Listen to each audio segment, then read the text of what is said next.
reviewing Zelda Link. Well, I actually was going to say Link to the Past, but Echoes of Wisdom, man. That's. I mean, I didn't get to play the game much. I only got to like watch while I was dying of sickness, and that was a good time. But hey, you got to play it, and dude, how's your Switch Lite? How's the Zelda Switch Lite? Oh my god, it's in the mail. It's coming. It's on the way. Nintendo was like, buy one more Switch before you buy the Switch 2. And dude, I'm telling you, we got you. Dude, I'm telling you, by Christmas they're gonna announce like another like FU bundle where it's like a new Switch Lite. 100%, 100%. You know, yeah. it's just dude, new like Zelda Echoes Wisdom 2 Switch Lite. Yes, I know. Yes, yes. Tears of the Kingdom HD remaster, Switch 2 Electric Boogaloo version. Yes. What about either way? So Derek got to play all of it. I was gonna play some of it, but I got sick. So Derek's here to try and convince me if I should get it or not. Basically, I guess unless you hated the game, but I guess take it away. I don't know what happened. I kind of loved it.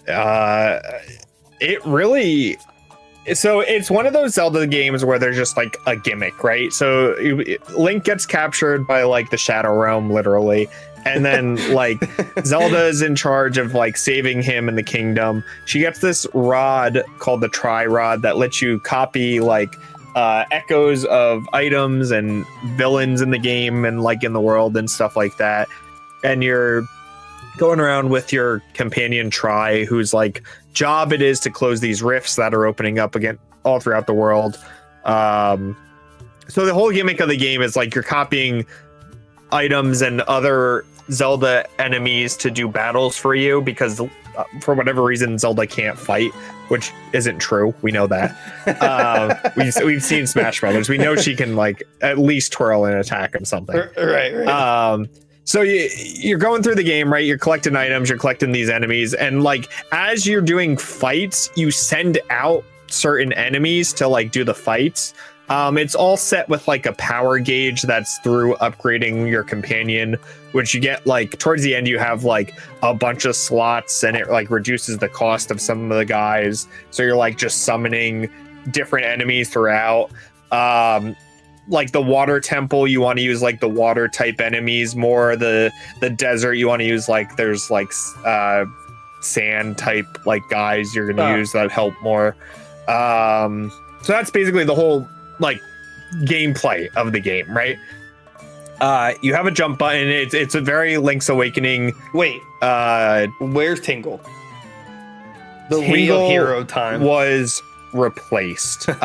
Justice for Tingle. Get that trending on Twitter.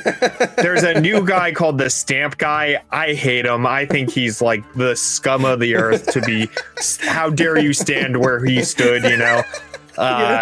There's like no justification for him. I honestly forgot he existed. You find like one stamp guy on the beaten path, like one of the stamp like podiums, and he gives you like the stamp card to like go and collect these stamps. And I like totally forgot about it. I don't think I actually found a stamp until like the second to last dungeon. And then I found like 3 in a row. So yeah, useless. Our boy Tingle was missing. Maybe he's somewhere lost in the world and I didn't find him. The ultimate Echo. He kills everything in one shot. Someone's balloons. He's just maybe he could be like the ultimate bad boy Echo. There's like actually I should have booted up the game. I forget. There's like 200 echoes or so, close to that, right? Between items and enemies. 127. I think I finished the game at 119. So I did pretty good of like exploring and making sure to catch. I say catch, just relating to Pokemon. Like catch everything I could. Right. So, you know, I did pretty good for like, it tells you at the end your completion basically when you talk to one of the NPCs. And then if you actually go talk to the Great Deku Tree, he at like post game, he'll point you in the direction of like ones you missed to like complete the game. So that's really cool, like post game stuff. But before we get there, so there's 8 major dungeons in the game. Gerudo's desert. The desert area, right? The Hyrule Castle, which you go to pretty early because you like the game starts like with the boss battle of Link to the Past, kind of, where like Zelda's in the crystal, Ganon's there. Link shows up to beat up Ganon. And it's the first fight of the game is Link versus Ganon. And that's when like the first rift opens and Link and Ganon get sucked in or whatever. And then Zelda's like, you take over Zelda. There is the Southern Ruins, which was like a newer area. Jabul Ruins was the Zora's domain with Jabu Jabu. It was really cool that we got the 2 alternate forms of all the Zoras, like the ocean and the river ones. So that was kind of cool. Is that the difference? That's how they explained it in this game, which I think makes sense technically, because like Majora's Mask like Zoras are in the ocean, where like these other Zoras were always in the river, like in A Link to the Past and stuff. So it does make sense.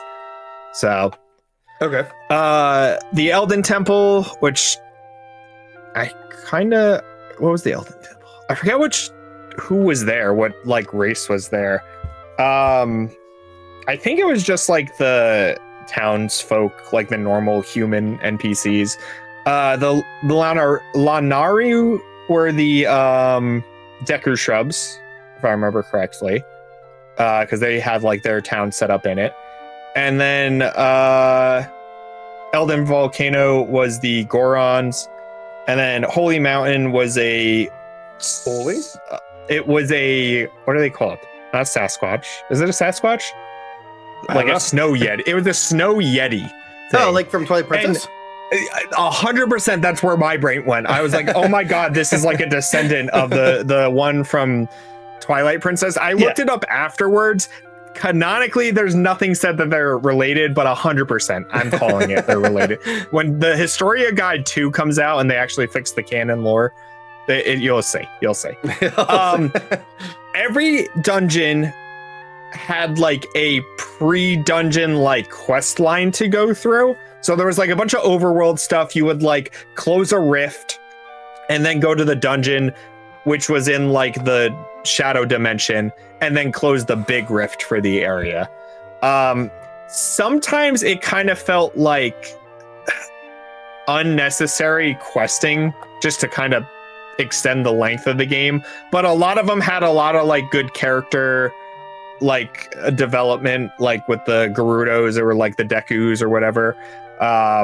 Some of them were just like really interesting, like the whole Zoro one was like the river and ocean ones were fighting, and like you had to go with them to save Jabu Jabu to like unite them, which was really cool. But yeah, that was like the whole premise of the game. Is just you were going through closing all these rifts to like defeat the big new bad who isn't Ganon. You do fight Ganon at one point, and it's like one of the coolest Ganon fights I feel like I've ever done. Probably actually the only other one I can think of was another gimmick Zelda game. It was A Link Between Worlds for the 3DS. That was the only other one that had like a really unique Ganon fight that I can think of. What about Tears of the Kingdom? I thought that was like the best one. I guess I'm not sure about gimmick. Okay, if you're right, like that's like a mainline like Zelda game, I guess. Like with where you had to like use the gimmick the whole time. Like this was like I felt like one of the most unique and more fun ones. Right.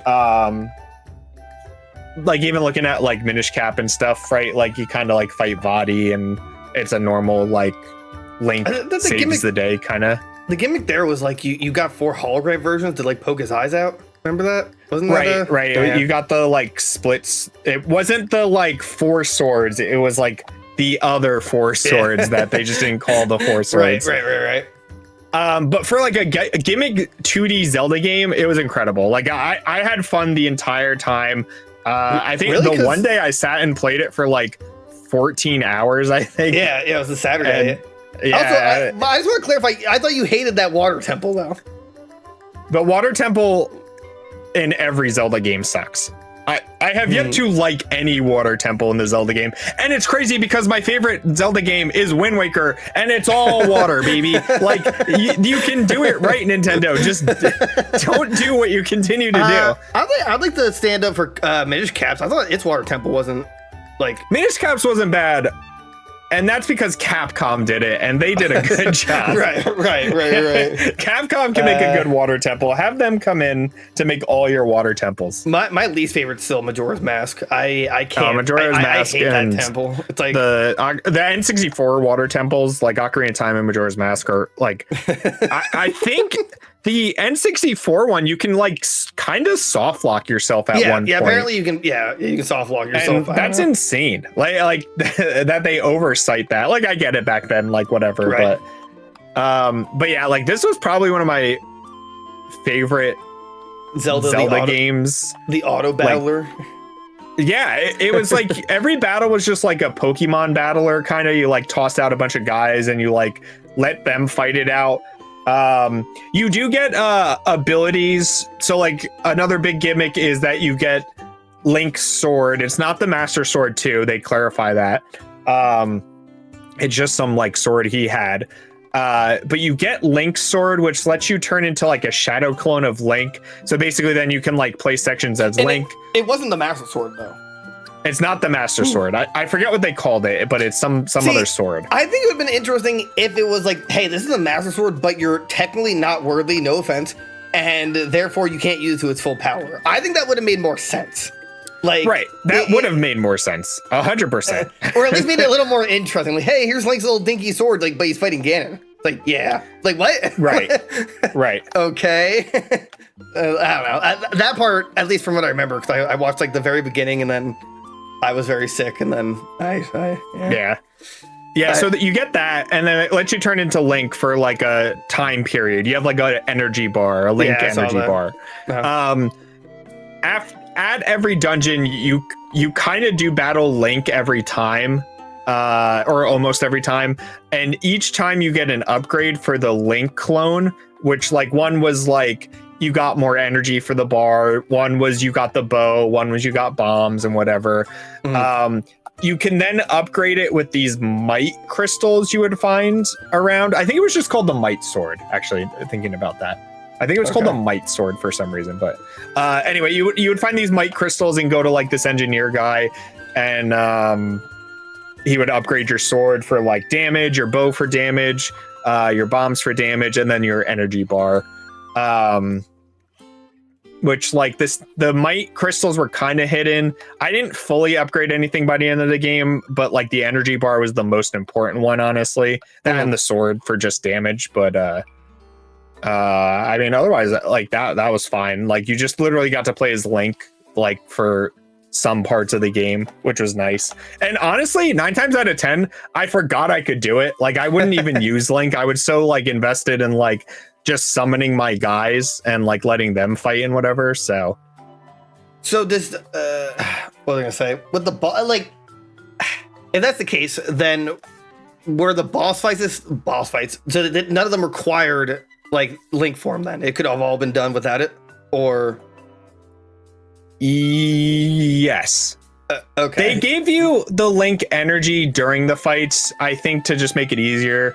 Because it is a kid's game, right? They gotta like make it as easy as possible. But there's a lot of times where I just didn't use it, and you could use different enemies to do what the Link clone could do, basically. So it wasn't required. It's just options for what you want to do. And like, how much time did you put into the game? Like 18 hours, 19 hours, 18 hours, something like that. Because it says on average completionist would be 30. So. That includes like which all probably the makes sense. All the echoes, all the heart pieces. And there's accessories you can find in the world. The stamps. There's three amiibo exclusive costumes, and there's apparently, well, I don't want to spoil it for you specifically, but you do get something if you get all the echoes. Ooh, it's a gun. I'm kind of hoping it's like Ganon as an echo. I guess don't tell me. I'll go back and do it, but because I'm only missing a couple. But like I was wholeheartedly expecting the end of the game was like you were gonna get Ganon as an echo and use that to fight the new main boss, and you like that's not what happens at all. Ganon's like a boss after like the second temple or third temple or something. And his boss fight was so much fun. The Ganon one, like I was saying before, it's like probably one of my favorite fights with him. The last boss was really unique because you had like your summons, and then like, I guess that's not really spoiler because Link gets revived, obviously, and he's helping you during the fight. So you're kind of like, Zelda has to do stuff to make Link do stuff. And it's probably the best computer AI like assistant I've ever worked with. Except he would get really wonky at some points and I'd have to scream at him. But like in terms of like it actually worked, it did actually work most of the time.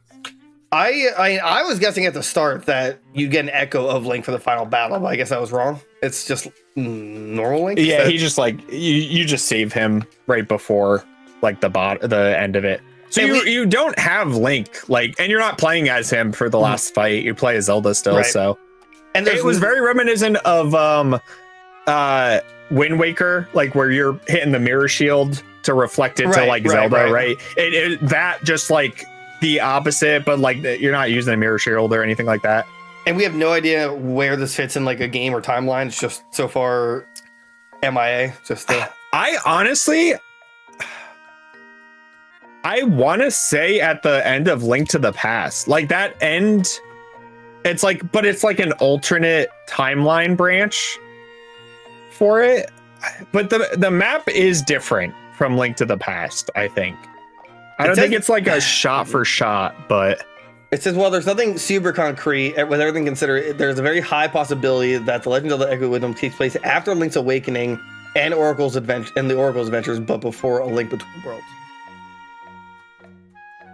So it is after A Link to the Past, then, and then before A Link Between Worlds. It's not 100%, not 100% confirmed, but with I guess it's in that timeline, so that does make sense. I would assume, yeah. But there's also apparently a strong chance that it's actually just a whole new timeline, which I think would be stupid. But I know.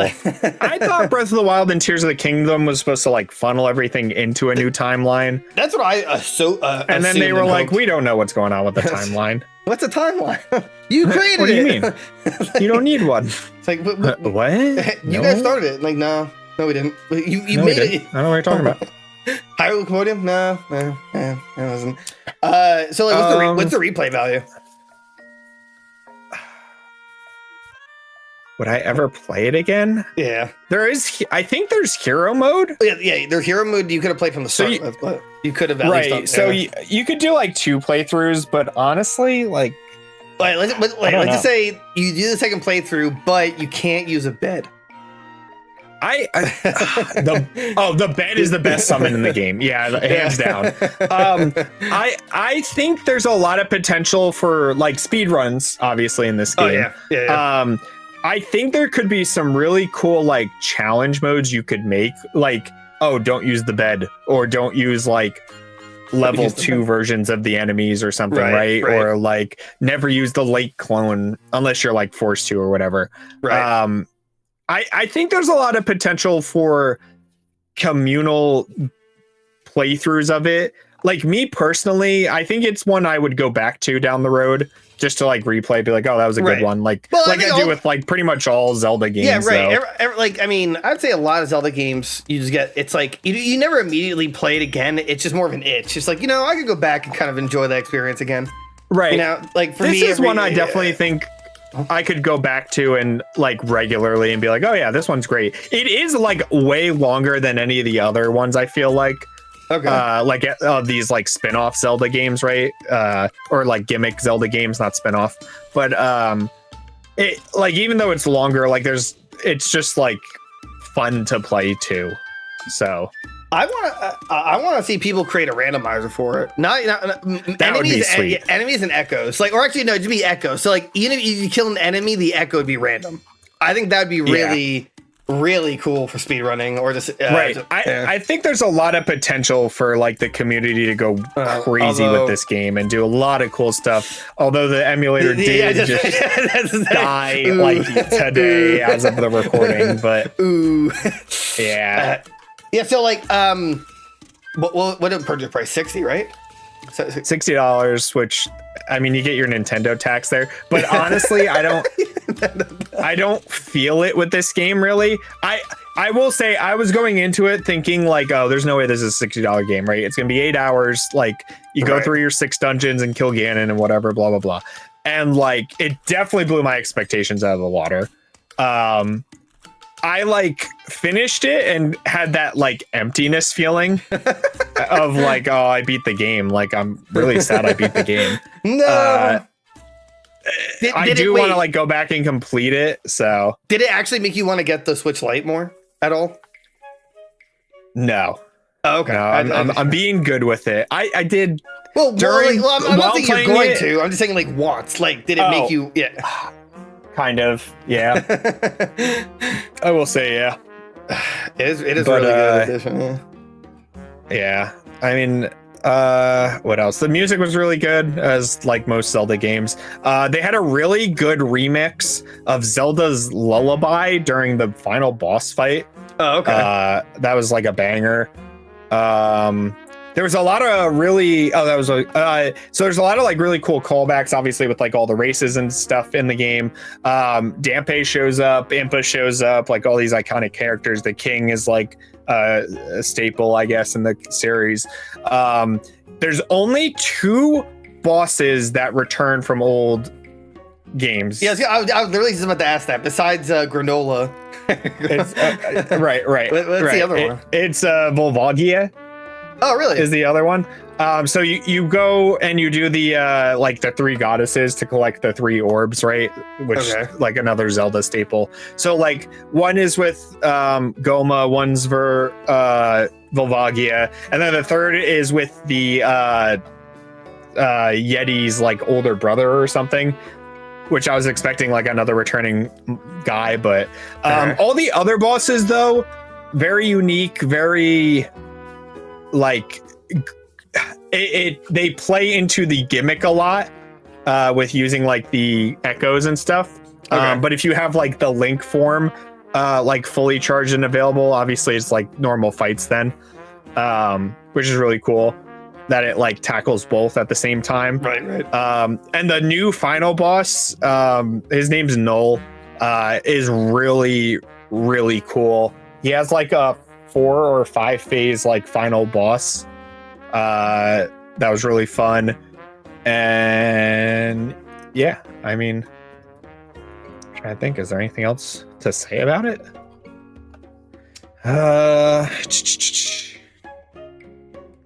No tingle. Was it annoying that every time you picked up an Echo, it did like a new item like music? A little bit.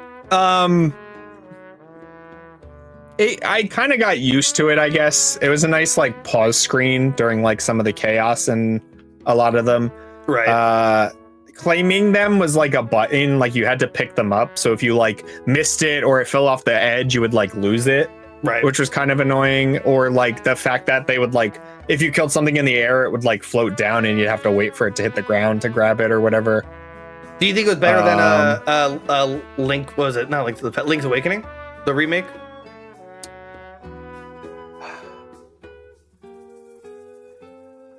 Yeah, I would say I enjoyed it more. Okay, interesting. But not would it be in like your top 5 Zelda games? Or maybe you need more time to really think about that one because it's like. Hold on, I just want to stare at a Legend of Zelda.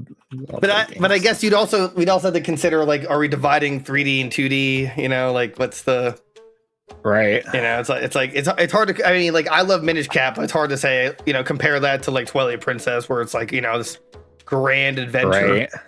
Top 5? I don't think it's top 5.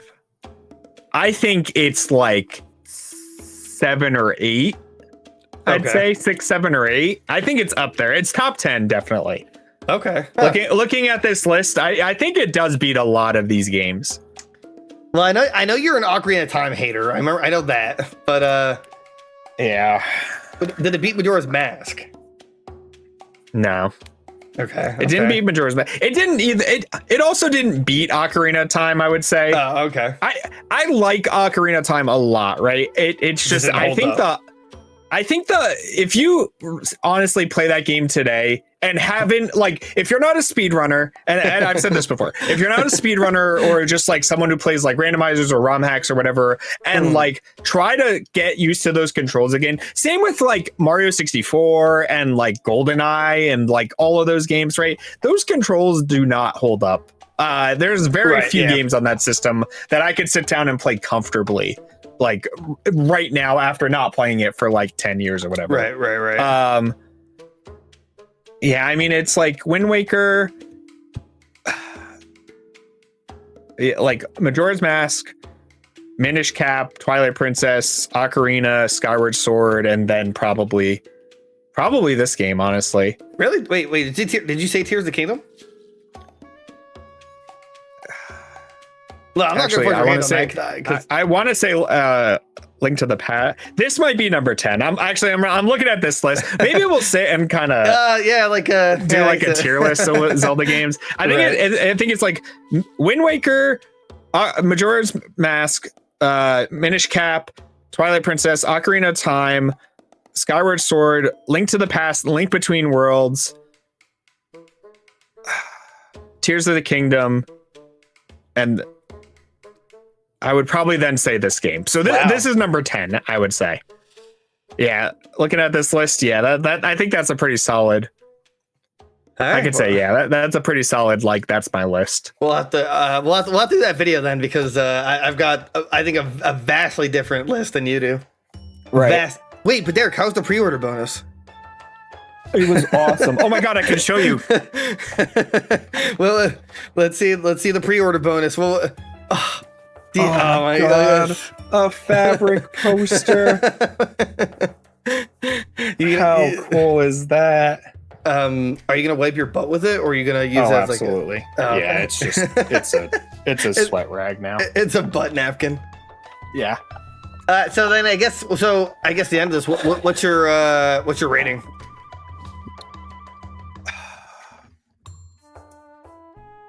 I would say a 9 out of 10. Really? Wow. Yeah. 9 out of 10. I think so. Let's just clarify. 9 out of 10. It's 10th on your Zelda list. I mean, they don't make bad Zelda games, right? Like all of the Zelda games I listed in my eyes are 9 to 10s. Fair like enough. There's very little I ever really find wrong with Zelda games. I mean, there's some, right? There's some that are like, like Link Legend of Zelda 2, right? Link's Adventure. Right. We don't talk about the. Yeah, that's garbage, right? Like even like, the Hyrule Warrior games are fun, but like they're not like 9s or 10s or whatever. Breath of the Wild, like I mean, to each its own, but like definitely not like a 9 or 10 in my eyes. I want to say this about the game. I am slightly disappointed that it did not come with a dungeon maker like Link's Awakening did. I was gonna, actually, you know what? I'm gonna say an 8, and like an 8, but nothing for like, I guess the game, like no problems with the game, just more stuff I wanted for it. Like, yeah, like a dungeon maker would be really cool. Co-op easily could have been added to this game, right? Like you could have played as the Echo of Link or any of the hundreds of Echoes I had to choose from. Right. It's also like the first Zelda game. There was no guidebook, which I'm really like upset about. Oh, really? There's no guidebook? Huh. Yeah. Nobody does guidebooks anymore. You know why? Because there's like a billion different possibilities to do whatever you want to do. So it's like, what are you going to have? Right. Like, it's hard to make a guidebook, I guess. No, you got to do the bed version where it's just like, okay, this is how you beat every dungeon with a bed. So with this, like with this pitfall, you just put a bed over it, and now you got to the heart piece. Okay, right. Just the bed version, perfect.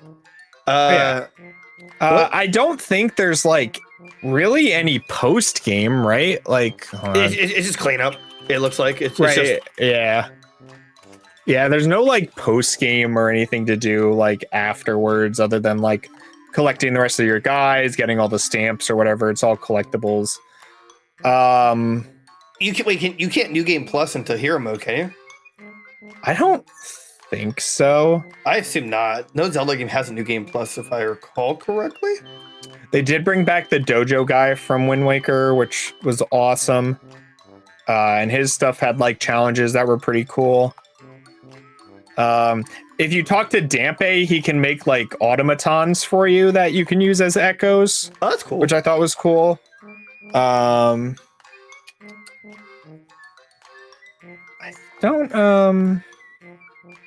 don't think there's really anything else though you could do like afterwards. Like you could do 2 playthroughs, right? You could do the hero mode, but you could just do that off rip if you want to. So true, but I mean, it's I would argue that would at least still immediately give you replay value. At least like a reason when you like, because when you go back now, you're like, oh, I'll just play in hero mode. You know, kind of get the thrill of the adventure. Right. Hey, do you want to guess how big the game is? If you 5 gigs. Wow, I mean, 5.6. That was a damn. I mean, I think if you said 6, I think that just would have been like, if we're rounding, at least the right answer. Right. But yeah, you're super close. Yeah, 5.6. That's like I mean, well, although that's Nintendo's specialty, right? We make giant, insane games. I don't know if you noticed compress them, but apparently, like there are a fair amount of frame rate issues. At least in the overworld. The only time I noticed it actually is there's a cutscene at the end of every rift with like Try the companion and his little buddies. They do like a tornado, and I would notice the frames would drop there. The frame rate definitely changes though sometimes from like a 45 to 60 it feels like, or whatever it's running at, like a 25 to 30. In certain areas, depending on where you are. But other than that, I did notice that sometimes there are like frame hiccups. Oh, sorry. I know my mic was muted. My bad. I was like, did I die? Did my heart attack? No, that's all me. No, I was saying that apparently the problem with the frame rate is that there's like it wants to achieve 60, but because of everything that happens all the time, it kind of struggles to 30 and lower. Yeah. When it should have just been locked to 30, and it probably would have been just fine in most cases. Let's see. It sounds like it starts at 1080p, and if you can't hit 60 for too long, it drops to 720p to still stay at 60, and then drops to 30 frames if it needs to. But I do want to pick it up. I think I'm gonna wait for it to go on sale. Granted, you know, obviously, with other issues aside, I think I can wait for it. Right. I mean, you did kind of explain everything that goes on. I still want to play it just for like the adventure and, you know, not miss a Zelda game. Right. I mean, but then again, Nintendo games just don't go on sale. They just like unless it's Nintendo Select, which do they even do that anymore? They don't do it. They're like unofficial selects, like the Tropical Freeze and Kirby Star Allies and stuff. Like those are selects, you could say, because those are the only ones that go on sale. It is on sale on Woot right now for like $51.99. I think that's like honestly the cheapest you'll ever see it, really. Right. But no, I mean, again, I can wait. Consider my situation right now, but right. It is what it is. But yeah, it looks fun. I mean, I'm happy they experimented with it. I wonder what their decision was on that. It's like, oh, maybe we should make a Zelda game finally. It's like, you sure about that? And it worked. Right. I mean, like, clearly, I haven't seen any bad things other than it feels short, but I don't know. For like a 2D Zelda game for completionist, 30 hours doesn't seem bad at all. Right. And like just doing the main story with like as much exploration as I did, and like it was 18 hours, which I expected less than 10. So like that's way above my estimate. Right. So you gave it an 8 out of 10? Yeah, I'll say 8 out of 10. Yeah, and my like gripes were just like things that could have been added, I guess. But for what it is, it's like amazing, honestly. They really knocked it out of the park, and like the hype was real for a Zelda only game. Okay, well, you heard it here first. That's mostly G-Phone's review of Zelda Echoes of Wisdom. I was super sick and only got to watch little bits of it, so mostly I assume Derek's telling the truth. He could be lying. Who knows? Maybe he's just trying to play the ultimate prank. Maybe I didn't play it. Maybe I hated it and just like played something else. No one will ever know. We did stream it. Well, he streamed it, and we're chopping it up into video, so look out for that. But Other than that, let us know what you guys think. Are you gonna pick it up? Do you like this review? Do you hate this review? Do you like dogs? I don't know. Let's find out. And we'll see you guys next time. Oh, wait. Bye. Oh, yeah. Join the Discord. Join the Discord. Yeah, join Discord. Rate us on Spotify when you're listening to this, because I mean podcast form. Become a member. It's only like $2.99. It's like the simplest thing you could do for us. And yeah, that's it. All right, have a good one, guys. Bye.